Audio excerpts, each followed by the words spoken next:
त्वमेव साक्षात् श्री महालक्ष्मी महासरस्वती महाकाली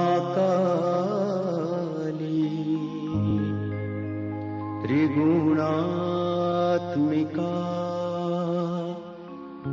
कुंडलिनी साक्षात् श्री आदिशक्ति माता जी श्री निर्मला देव्यै नमो नमः। ॐ त्वमेव साक्षात् श्री कल्की साक्षात् श्री आदिशक्ति माता जी श्री निर्मला देव्यै नमो नमः। ॐ त्वमेव साक्षात् श्री कल्की साक्षात् श्री सहस्रार स्वामिनी मोक्ष प्रदायिनी माता जी श्री निर्मला देव्यै नमो नमः।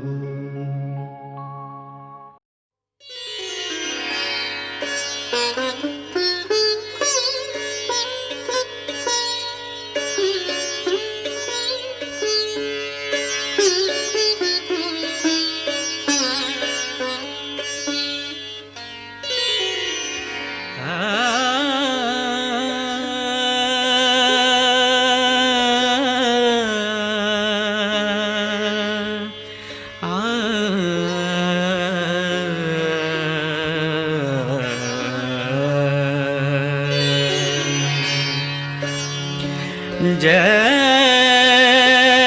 गणेश के मातु गोरी, जय गणेश के मातु गोरी, जय गणेश की मातु गोरी।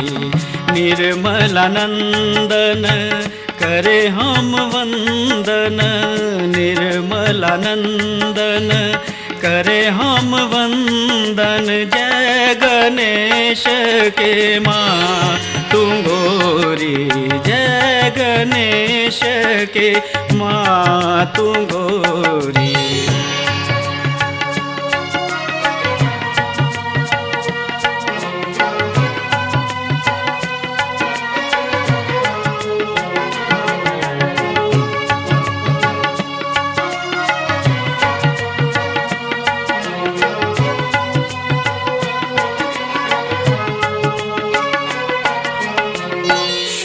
विद्या दे ध्यान दान दे, शुद्ध विद्या दे ध्यान दान दे। निर्मल चित माँ सबका कर दे, सबका कर दे माँ। हे माँ जय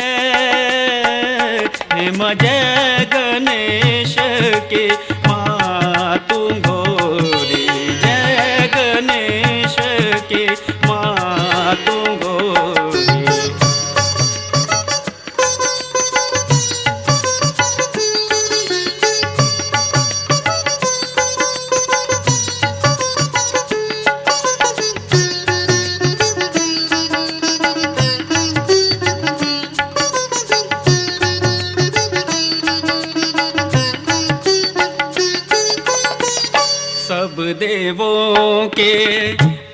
सरताज सब देवों के, सब देवों, सब देवों, सब देवों के तुम सरताज, सब देवों के तुम सरताज। विनती सुन लो मोरी आज, मोरी आज हे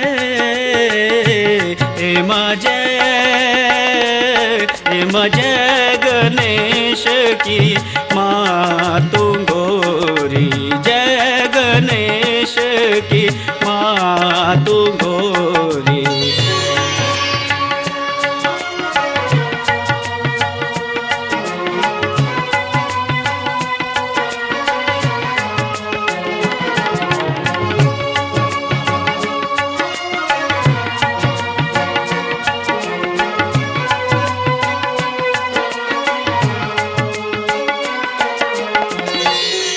दुर्वदना संकट हरना, सिंदूर वदना संकट हरना, बुद्धि प्रदायक अष्ट विनायक, अष्ट विनायक हे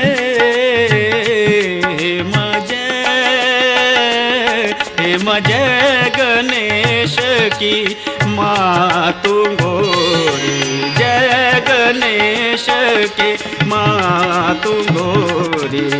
निर्मलानंदन करे हम वंदन, निर्मलानंदन करे हम वंदन, जय गणेश की माँ तू गोरी।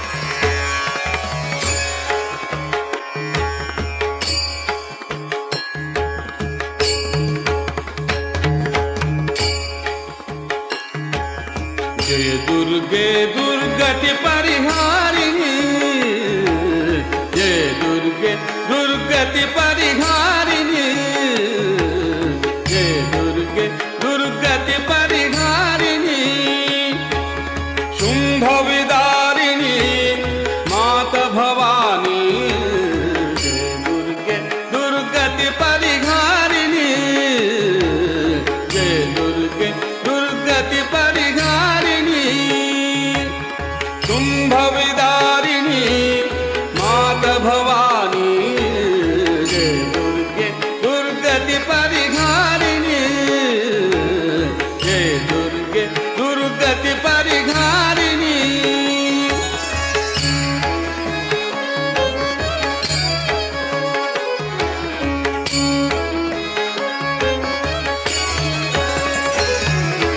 आदिशक्ति पर ब्रह्म स्वरूपिणी,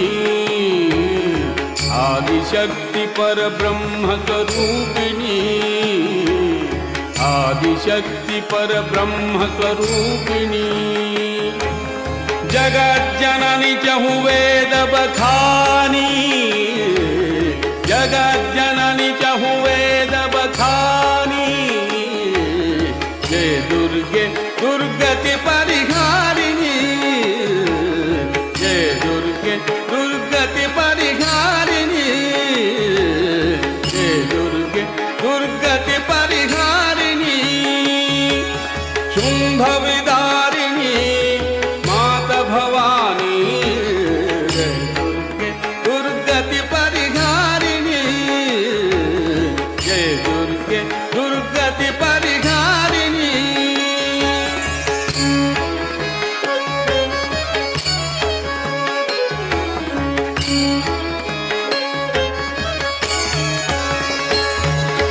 ब्रह्मा शिव हरि अर्चन कीनो, ब्रह्मा शिव हरि अर्चन कीनो, ध्यान धरत सुर नर मुनि ज्ञानी, चतुर नर मुनि ज्ञानी। जय दुर्गे दुर्गति परिहारिणी, जय दुर्गे दुर्गति परिहारिणी, जय दुर्गे दुर्गति परिहारिणी। शुंभ विदारिणी माता भवानी, जय दुर्गे दुर्गति परिहारिणी, जय दुर्गे दुर्गति परिहारिणी।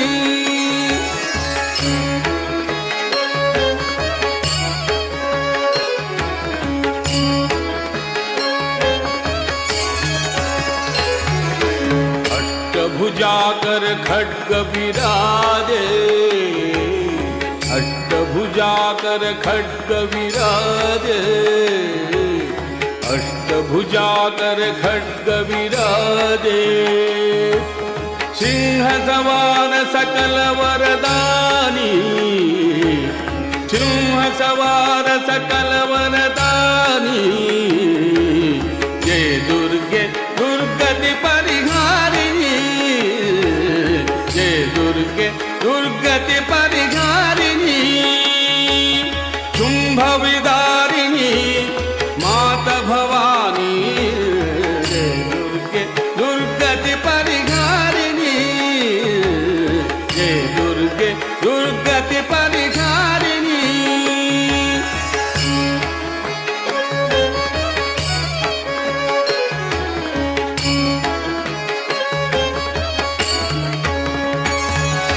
ब्रह्मानंद शरण में आजो, ब्रह्मानंद शरण में आयो, ब्रह्मानंद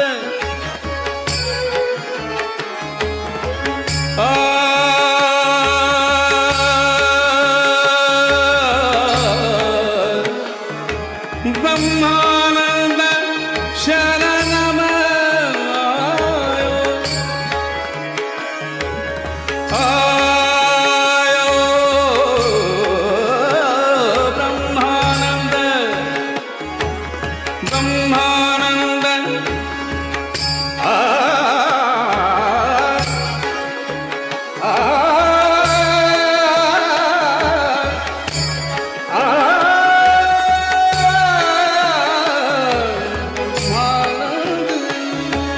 ब्रह्मानंद चरण में आयो।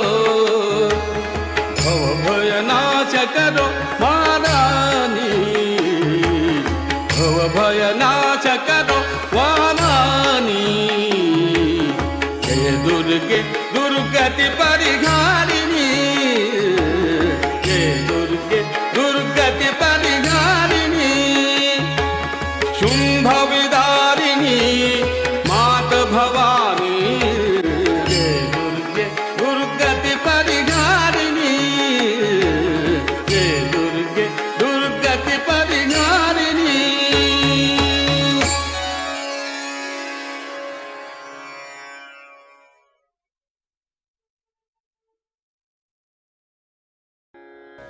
श्री दुर्गा के 108 नाम। ओम श्री सत्यै नमो नमः, ओम श्री साध्व्यै नमो नमः, ओम श्री भवप्रीतायै नमो नमः, ओम श्री भवान्यै नमो नमः, ओम श्री भवमोचिन्यै नमो नमः, ओम श्री आर्यायै नमो नमः, ओम श्री दुर्गायै नमो नमः, ओम श्री जयायै नमो नमः, ओम श्री आद्यायै नमो नमः, ओम श्री त्रिनेत्रायै नमो नमः, ओम श्री शूलधारिण्यै नमो नमः, ओम श्री पिनाकधारिण्यै नमो नमः, ओम श्री चित्रायै नमो नमः, ओम श्री चण्डघण्टायै नमो नमः, ओम श्री महातपस्यायै नमो नमः। ॐ श्री मनस्यै नमो नमः। ॐ श्री बुद्ध्यै नमो नमः। ॐ श्री अहङ्कारायै नमो नमः। ॐ श्री चित्तरूपायै नमो नमः। ॐ श्री चित्तायै नमो नमः। ॐ श्री चित्यै नमो नमः। ॐ श्री सर्वमन्त्रमयै नमो नमः। ॐ श्री सत्तायै नमो नमः। ॐ श्री सत्यानन्दस्वरूपिण्यै नमो नमः। ॐ श्री अनन्तायै नमो नमः। ॐ श्री भाविन्यै नमो नमः। ॐ श्री भाव्यायै नमो नमः। ॐ श्री भव्यायै नमो नमः। ॐ श्री अभव्यायै नमो नमः। ॐ श्री सदागत्यै नमो नमः। ॐ श्री शाम्भव्यै नमो नमः। ॐ श्री देवमात्रे नमो नमः। ॐ श्री चिन्तायै नमो नमः। ॐ श्री रत्नप्रियायै नमो नमः। ॐ श्री सर्वविद्यायै नमो नमः। ॐ श्री दक्षकन्यायै नमो नमः। ॐ श्री दक्षयज्ञविनाशिन्यै नमो नमः। ॐ श्री अपर्णायै नमो नमः। ॐ श्री अनेकवर्णायै नमो नमः। ॐ श्री पाटलायै नमो नमः। ॐ श्री पाटलावत्यै नमो नमः। ॐ श्री पट्टाम्बरपरिधानायै नमो नमः। ॐ श्री कलमञ्जीररञ्जिन्यै नमो नमः। ॐ श्री अमेयविक्रमायै नमो नमः। ॐ श्री क्रूरायै नमो नमः। ॐ श्री सुन्दर्यै नमो नमः। ॐ श्री सुरसुन्दर्यै नमो नमः। ॐ श्री वनदुर्गायै नमो नमः। ॐ श्री मातङ्ग्यै नमो नमः।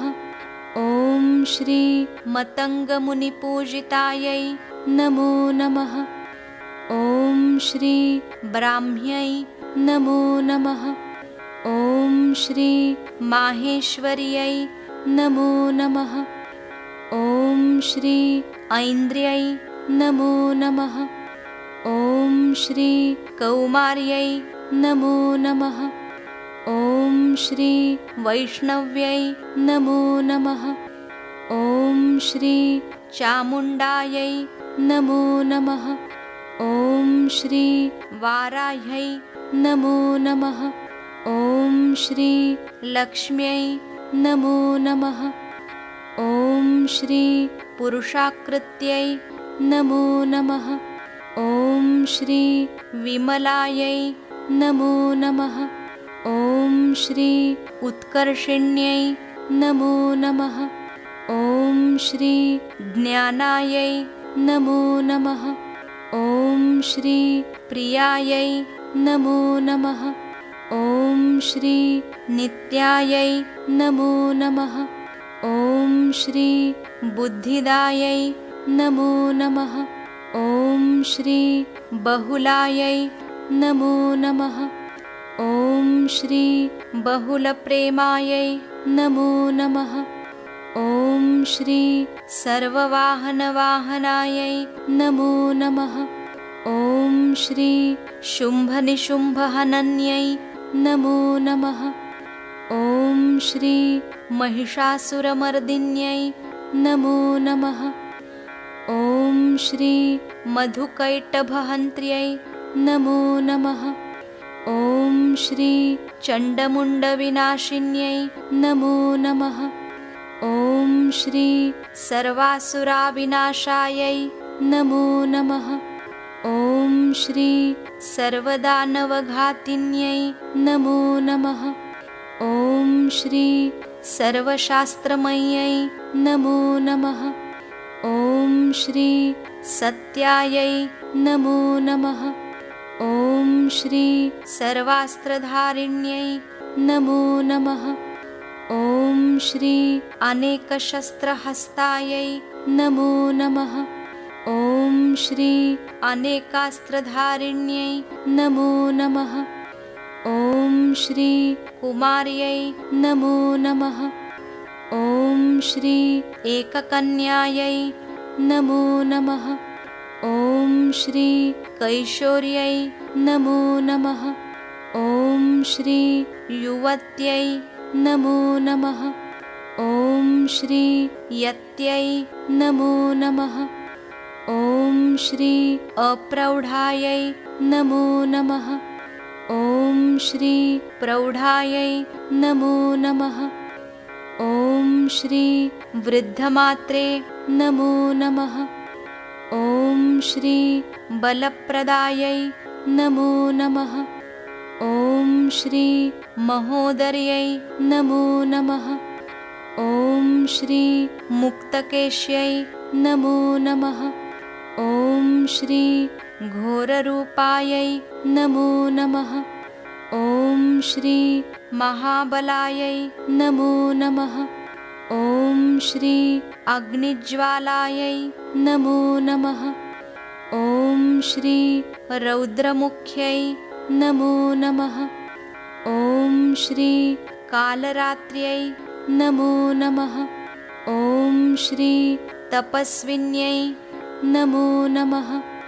ॐ श्री नारायण्यै नमो नमः। ॐ श्री भद्रकाल्यै नमो नमः। ॐ श्री विष्णुमायायै नमो नमः। ॐ श्री जलोदर्यै नमो नमः। ॐ श्री शिवदूत्यै नमो नमः। ॐ श्री कराल्यै नमो नमः। ॐ श्री अनन्तायै नमो नमः। ॐ श्री परमेश्वर्यै नमो नमः। ॐ श्री कात्यायन्यै नमो नमः। ॐ श्री सावित्र्यै नमो नमः। ॐ श्री प्रत्यक्षायै नमो नमः। ॐ श्री ब्रह्मवादिन्यै नमो नमः।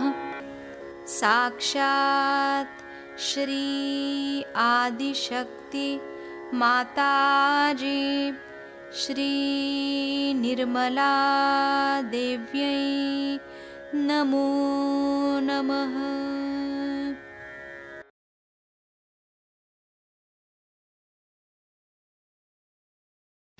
आज हम लोग यहाँ शक्ति की पूजा करने के लिए एकत्रित हुए हैं।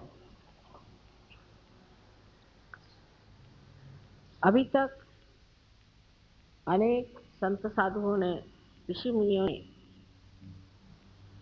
शक्ति के बारे में बहुत कुछ लिखा और बताया है। और जो शक्ति का वर्णन उन्होंने अपने गद्य में नहीं कर पाए, उसे उन्होंने पद्य में किया और उस पर भी इसके बहुत से अर्थ भी जानते हैं। लेकिन एक बात शायद हम लोग नहीं जानते कि हर मनुष्य के अंदर ये सारी शक्तियाँ सुप्तावस्था में हैं और ये सारी शक्तियाँ मनुष्य अपने अंदर जागृत कर सकता है। ये सुप्तावस्था की जो शक्तियाँ हैं उनका कोई अंत ही नहीं, न ही उनका कोई अनुमान कोई दे सकता है, क्योंकि ऐसे ही 35 कोटि तो देवता आपके अंदर विराजते हैं। उसके अलावा न जाने कितनी शक्तियों को चला रहे हैं। लेकिन इतना हम लोग समझ सकते हैं कि जो हमने आज आत्म साक्षात्कार को प्राप्त किया है, तो उसमें जरूर कोई न कोई शक्तियों का कार्य हुआ। उस कार्य के बगैर आप आत्म साक्षात्कार को नहीं प्राप्त कर सकते। ये आत्म साक्षात्कार को प्राप्त करते वक्त हम लोग सोचते हैं ये सहज में हो गया, पर सहज में दो अर्थ। एक तो सहज का अर्थ ये भी है कि आसानी से हो गया, सरलता से हो गया, और दूसरा अर्थ ये होता है कि जिस तरह से एक जीवंत क्रिया अपने आप घटित हो जाती है, उसी प्रकार आपने आत्म साक्षात्कार को प्राप्त किया। लेकिन ये जीवन क्रिया जो है, इसके बारे में अगर आप सोचने लग जाएं तो आपकी बुद्धि कुंठित हो जाएगी। समझ लीजिए ये आपने एक पेड़ देखा आज, इस पेड़ की ओर आप नजर करिए तो आप ये सोचेंगे कि भाई ये फलाना पेड़ है, लेकिन इस पेड़ को इसी रूप में ऐसा ही इतना ही ऊंचाई पर लाने वाली कौन सी शक्ति है? किस शक्ति ने इसको यहाँ पर इस तरह से बनाया है कि जो वो अपने सीमा में रह करके और अपने स्वरूप रूप उसी के साथ चलता रहे। फिर सबसे जो कमाल की चीज है वो मानव मनुष्य जो बनाया गया है, वो भी एक विशेष रूप से, एक विशेष विचार से बनाया गया है। और वो मनुष्य का जो भविष्य है वो उसे प्राप्त हो सकता है, उसको मिल सकता है, पर उसकी पहली सीढ़ी है आत्म साक्षात्कार। जैसे कि कोई दीप जलाना हो तो सबसे पहले है कि उसके अंदर ज्योति आनी पड़ेगी। उसी प्रकार एक बार आपके अंदर ज्योति जागृत हो गई तो आप उसको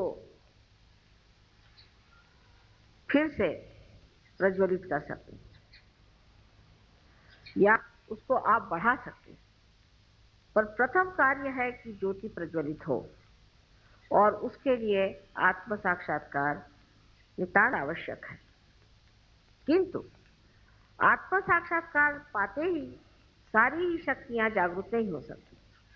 इसीलिए ये साधु संतों ने और ऋषि मुनियों ने व्यवस्था की है कि आप देवी की उपासना करें।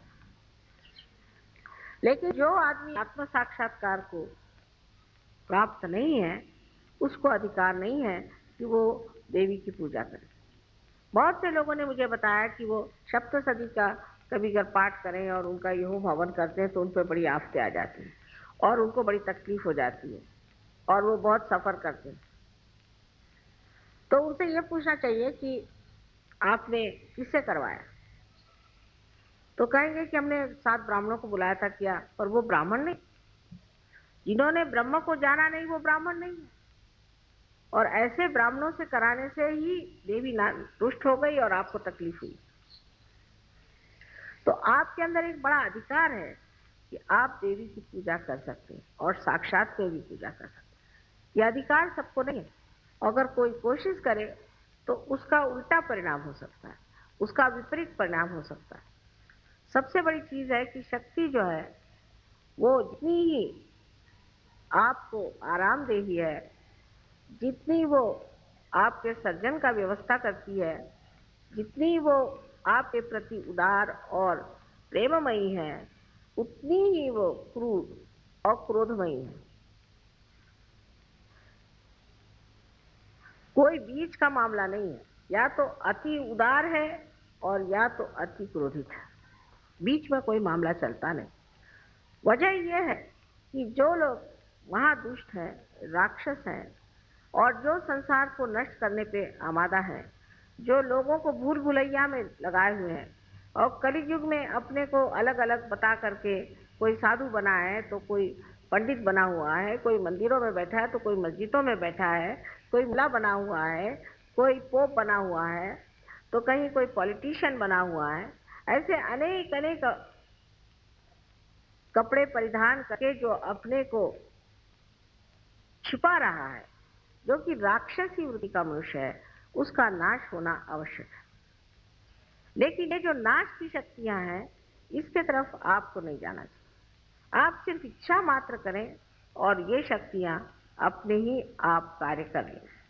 तो सारे संसार में जो ये चैतन्य बह रहा है, ये उसी महामाया की शक्ति है और इस महामाया शक्ति से ही सारे कार्य होते हैं। और ये शक्ति सब चीज सोचती है, जानती है, सबको पूरी तरह से व्यवस्थित रूप से लाती है, जिसे कहते हैं ऑर्गेनाइज कर लेती है। और सबसे बड़ी चीज है कि ये आप पर प्रेम करती है और इसका प्रेम निर्वाज। इस प्रेम में कोई भी मांग नहीं, सिर्फ देने की इच्छा है, आपको पनपाने की इच्छा है, आपको बढ़ाने की इच्छा है, आपकी भलाई की इच्छा है। लेकिन इसी के साथ साथ जो चीजें कांटे बन करके आपके मार्ग में रुकावट डालेंगे, आपके धर्म में खलल डालेंगे या किसी भी तरह से आपको तंग करेंगे, ऐसे लोगों का नाश करना अत्यावश्यक है। लेकिन उसके लिए आप अपनी शक्ति न लगाएं। आपको सिर्फ चाहिए कि आप उस शक्ति के लिए सिर्फ पाचारण करें, आवाहन करें देवी का, और उसे कहिए कि ये जो अमानुष लोग हैं इनका आप नाश कर दीजिए। ये तो पहली चीज हो गई। सो आपको छुट्टी मिल गई कि आप कोई भी आप पे अगर अत्याचार करे, कोई भी आपसे बुराई से बोले, कोई आपको सताए, तो आप में एक और विशेष रूप से एक स्थिति है जिसमें आप निर्विचार हो जाए। तो सारी चीज को एक आप साक्षी रूप से देखना शुरू करें, एक नाटक के रूप में। जैसे अजीब पागल आदमी मेरे पीछे पड़ा हुआ, इसको क्या करने का है? उसका पागलपन देखिए, उसका मनस्ताप देखिए, उसकी तकलीफें देखिए और आप उस पर हंसिए। अजीब बेवकूफ है। उसके लिए आपको कोई तकलीफ उठाने की जरूरत नहीं। उसके लिए सिर्फ आपको आपका जो किला है वो निर्विचारिता, उसमें जाना चाहिए। और निर्विचारिता में जाते ही साथ आपकी जो कुछ भी संजोने वाली शक्तियां हैं, आनंद देने वाली शक्तियां हैं, प्रेम देने वाली शक्तियां, वो सब की सब समेट करके आपके अंदर। लेकिन जब तक आप इन चीजों में उलझे रहेंगे और जब तक आप ये सोचते रहेंगे इसको मैं कैसे इसका सर्वनाश कर दूं, इसको मैं किस तरह से खत्म कर दूं, इस पे मैं क्या इलाज कर लूं, और इस तरह के आप षड्यंत्र बनाते रहेंगे, तब तक आप सच्ची मानिए कि उसका असर आप पे होगा, उस पर नहीं।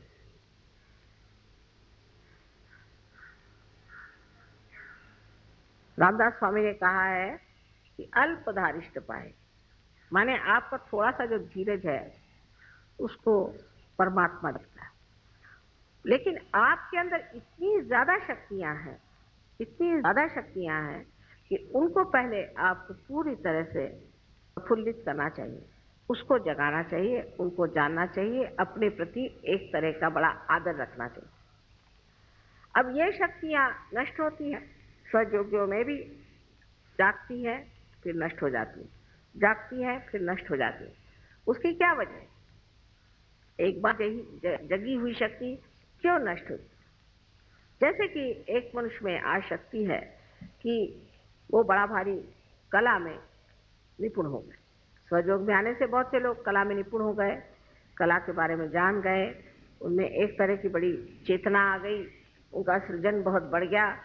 लोग देख के कहते हैं कि वाह, एक कलाकार ऐसा है कि समझ ही नहीं आता। पर फिर वो उसी कला में उलझ जाता है, फिर उसकी शोहरत हो गई, नाम हो गया, उसी में उलझते जाता है। जब वो उलझ जाता है इस चीज में, तब फिर उसकी शक्तियां नष्ट हो जाती हैं, क्योंकि उसकी शक्तियां भी उसमें उलझ जाती हैं। जैसे कि मैंने पहले भी बताया था कि किसी पेड़ के अंदर बहता हुआ उसका जो प्राण रस है, वो हर चीज में, हर पत्ते में, हर डाली पर, हर फूल में, हर शय में घूम घाम करके वापस लौटता है। उसी प्रकार जो भी आपके अंदर शक्तियां आज प्रवाहित हैं और जिन शक्तियों के कारण आप आज कार्यान्वित हैं, ये सारी ही चीजें आपको जानना चाहिए कि इस शक्ति का ही प्रादुर्भाव है।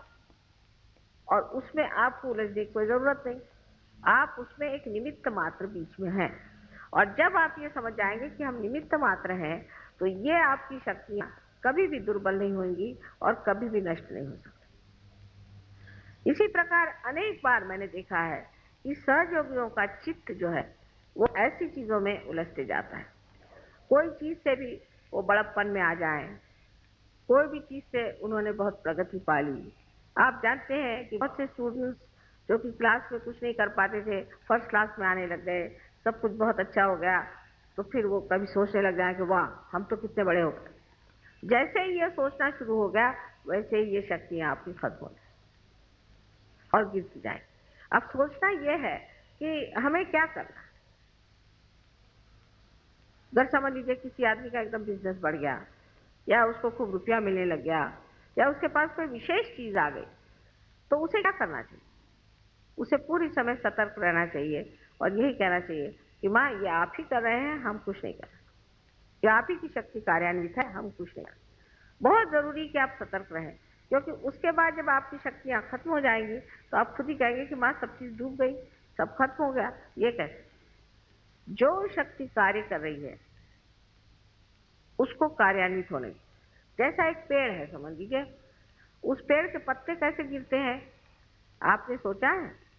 उसमें बीच में एक बुच के जैसी, जिसे कॉर्क कहते हैं, बीच में आ जाता है। पत्ते और पेड़ के बीच में एक कॉर्क आ जाता है। उसके पास कुछ शक्ति आती नहीं तो वो गिर जाता है पत्ता।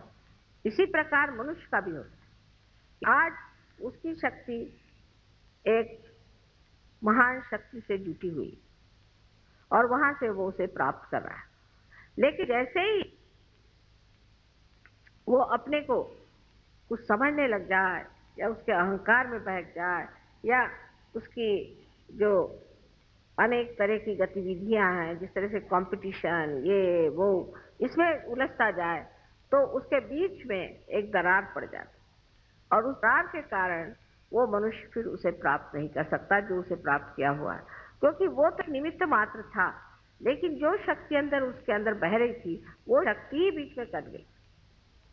जैसे कि अभी इसकी शक्ति कट जाए तो शायद मेरा लेक्चर ना बंद हो, पर ऐसे हो सकता है। इसलिए हमको एक बात को खूब अच्छे से जान लेना चाहिए कि हमारे अंदर जो शक्तियां जागृत हुई हैं और जो कुछ भी हमारे अंदर की विशेष स्वरूप की व्यक्तित्व को प्रकट करने वाली जो नई आभा हमें दिखाई दे रही है, इस शक्ति को हमें रोकना नहीं चाहिए। इसके ऊपर हमें यह नहीं सोचना चाहिए कि हम कुछ बहुत बड़े हो गए या हमने कुछ बहुत बड़ा पा लिया। दूसरी तरफ से ऐसा भी होता है कि जब ये शक्ति आपके अंदर जागृत हो जाती है, उस वक्त आप में एक तरह का उदासीपन भी आ सकता है। इस तरह का कि अभी दूसरे साहब तो इतने पहुंच गए, हम तो वहां पहुंचे नहीं, उन्होंने ये कर लिया, हमने ये किया नहीं, और हर तरह से आदमी उलझते जाता है। और उसमें कुछ लोग ऐसे भी होते हैं जो छोटी छोटी बातों पर ही अपने को दुखी मानते हैं, बहुत छोटी बातों पर। जैसे अब सबको बैज मिला, मुझको बैज नहीं मिला। जब हम गणपतिपुरे में, हमें बड़े अजीब अजीब अनुभव आए कि लोग आए, कहने लगे कि माता जी हमको एक चीज का डब्बा दे दो। मैंने कहा भाई ये भी कोई तरीका हुआ? दूसरे ने कहा कि आपने मुझे इतना दिया लेकिन उसको नहीं दिया। ये कोई बात हुई? उस मौज में और आनंद में ये सब सोचने की बात ही नहीं है। छोटी छोटी बात में वो दुखी हो जाते हैं। फिर ऐसी जिसको बहुत बड़ी बात समझते हैं कि किसी का, समझ लीजिए, पति ने विछोह कर दिया, या किसी पति का रास्ता ठीक नहीं रहा तो पत्नी रोते बैठेगी, या किसी की पत्नी ठीक नहीं रहे तो पति रोते बैठेगा। अरे भाई आपकी कितने बार शादियां हो चुकी पहले जन्म में, और इस जन्म में एक शादी हुई है, चलो इसको किस तरह से खत्म करो। उसी के पीछे में आप लोग रात दिन परेशान रहो कि मुझ पे ये दुख आ गया, मेरे बच्चे का ऐसा हो गया, मेरे बच्ची का ऐसा हो गया, उसका ऐसा हो गया, उसका ऐसा हो गया। इसका कोई अंत है? इसको कोई पार कर सकता है? क्योंकि इतनी छोटी सी चीज है कि वो तो पकड़ ही भी नहीं आती। इतनी शुद्र बात है कि वो मेरे पकड़ ही नहीं आती कि उसको क्या, आप कोई भी आएगा तो ऐसी छोटी छोटी बातें मुझे बताते हैं, मुझे बड़ी हंसी आती, मैं चुपचाप सुनती रहती हूँ। लेकिन मैं कहती हूँ कि आप सहयोगी, सागर के जैसा तो आपका हृदय मैंने बना दिया और हिमालय के जैसा आपका मैंने मस्तिष्क बना दिया, और आप ये क्या चुटुर पुटुर बातें कर रहे हो कि जिसका कोई मतलब ही नहीं रहता। इसकी बात उसकी बात, दुनिया भर की फालतू की बातें करना, और जो सहज की बात है वो बहुत कम होती है, उसमें मौन लगता है। तो सहज में तो कुछ हमने ध्यान ही दिया, तो सहज में तो मौन हो जाता है। अभी मैंने सुना कि पूना में लोग जरा कम आने लग गए हैं ध्यान में, क्योंकि महाभारत शुरू हो गया है। मैंने तो अभी तक देखा ही नहीं है महाभारत, जो एक देखा है वही काफी, अब देखने की क्या जरूरत है। अब अपने को दूसरा महाभारत करने का, अब वो महाभारत देखते बैठे हो। अबे ऐसा ही आपको महाभारत देखने का शौक है तो उसकी वो फिल्म मंगा लेना, देख लेना, लेकिन पूजा छोड़ करके और आपका सेंटर छोड़ करके आप महाभारत देखते हैं तो आपकी वो शक्ति कहाँ दिखेगी? वो महाभारत में चली गई। वो महाभारत होके हजारों वर्ष हो गए, उसी के साथ वो भी खत्म हो गई। तो ये जो मनोरंजन पर भी लोगों का एक बड़ा ध्यान रहता है, किस चीज से हमारा मनोरंजन हो, ऐसा ही हर एक चीज में मनुष्य उलझते जाता है। तो कोई भी चीज अति में जाना ही सहज के विरोध में पड़ती है। जैसे अब म्यूजिक का शौक है तो अब म्यूजिक तो म्यूजिक ही म्यूजिक, फिर ध्यान भी नहीं करने का, म्यूजिक में पड़े, वो मनोरंजन है। फिर कविता में पड़ गए तो कविता में ही उलझ गए। कोई भी चीज में अतिशयता में जाना ही सहज से विरोध में जाना है। इस बात को आप गांठ बांध के रखें। और दूसरी चीज कि जो हमारी शक्तियां, उनको सम्यक होना चाहिए, तभी हमें सम्यक ज्ञान मिलेगा, माने इंटीग्रेटेड नॉलेज। अगर एक ही चीज के पीछे में आप पड़े रहे और एक ही चीज को आप देखते रहे तो आपको इंटीग्रेटेड नॉलेज नहीं हो सकता है, आपको सम्यक ज्ञान नहीं हो सकता है, आपको एक चीज का ज्ञान होगा। अब जैसे मैंने देखा है कि बहुत सी लेडीज होती हैं, बड़ी पढ़ी लिखी होती हैं, बहुत बड़े से, पर कभी अखबार नहीं पढ़ती, उनको दुनिया में पता ही नहीं कि क्या हो रहा है। उनसे किसी के बारे में पूछिए तो पहले वो कौन थे हमें पता नहीं। रहे आदमी लोग तो उनका ऐसा है कि उनको सिर्फ ये मालूम है कि कौन सा खाना अच्छा बनता है, किसके घर में अच्छा खाना बनता है, किसके घर जाना चाहिए अच्छा खाने के लिए। खाने के मामले तो हिंदुस्तानी बहुत ही ज्यादा उलझे हुए लोग हैं, बहुत ज्यादा। और औरतें भी ऐसी हैं कि बेवकूफ बनाने के लिए अच्छे अच्छे खाने खिला करके उनको ठिकाने लगाती। इसमें दोनों की शक्तियां उलझ जाती, दोनों। रात दिन ये खाने के बारे में, मुझे आज ये खाने को चाहिए, मुझे आज ये खाने को चाहिए, मैं ये टाइम से खाऊंगा, मैं वो टाइम खाऊंगा, ये करूंगा। उधर औरतें आदमियों को खुश करने के लिए वही धंधे करती रहती। उसमें औरतों की शक्ति भी नष्ट होती है और आदमियों की भी शक्ति नष्ट होती है। इसलिए मैंने ये तरीका निकाला है कि सहयोगियों को सबको खुद खाना बनाना नहीं। और अगर किसी ने कहा कि मुझे ये खाने के लिए तो आप ही बनाइए, हालांकि उसके बाद सबको भूखा ही रहना पड़ेगा, पर कोई हर्ज नहीं। आपको कहना कि अच्छा आपको ये चीज खानी है तो आप ही इसको बना दीजिए तो बड़ा अच्छा रहेगा। फिर आप जब आप बनाना शुरू करेंगे तब आप समझेंगे कि ये चीज क्या है। क्योंकि किसी भी चीज को टीका टिप्पणी करनी तो बहुत आसान चीज है, किसी चीज को अच्छा कहना बुरा कहना बहुत ही आसान चीज है, लेकिन वो खुद जब आप करने लगते हैं तो पता चलता है कि ये टीका टिप्पणी हम जो कर रहे हैं ये बिल्कुल बेवकूफी है, क्योंकि हमें कोई अधिकार नहीं। तो इस कदर की छोटी छोटी चीजों में भी लोग मुझे आके बताते हैं, मुझे बड़ा आश्चर्य होता है। आप अब साधु हो गए,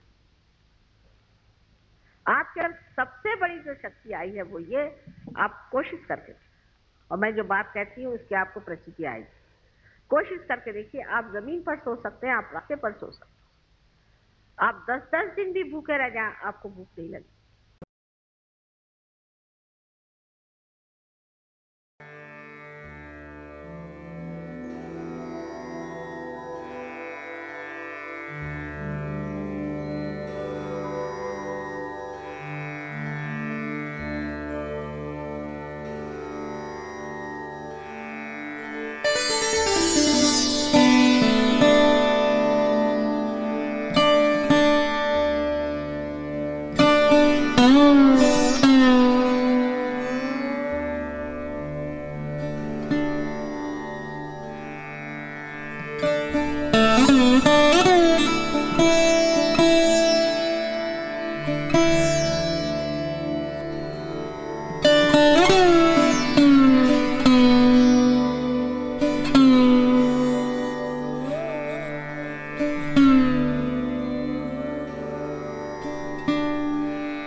त्वमेव साक्षात्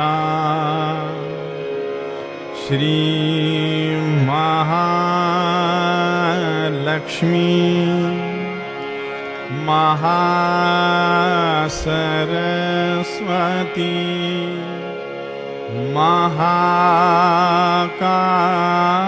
महाकाली त्रिगुणात्मिका कुंडलिनी साक्षात् श्री आदिशक्ति माताजी श्री निर्मला देव्यै नमो नमः। ॐ त्वमेव साक्षात् श्री कल्की साक्षात् श्री आदिशक्ति माताजी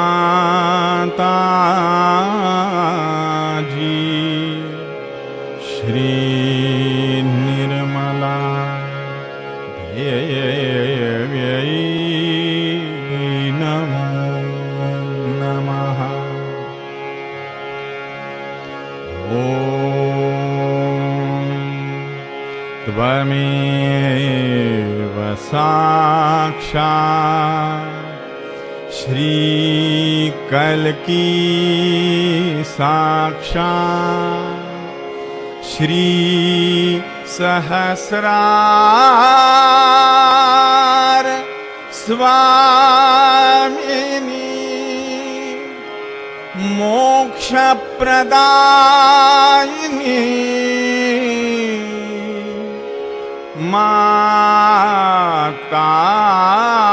माताजी श्री निर्मला देव्यै नमो नमः। श्री निर्मला देव्यै नमो नमः। श्री निर्मला देव्यै नमो नमः।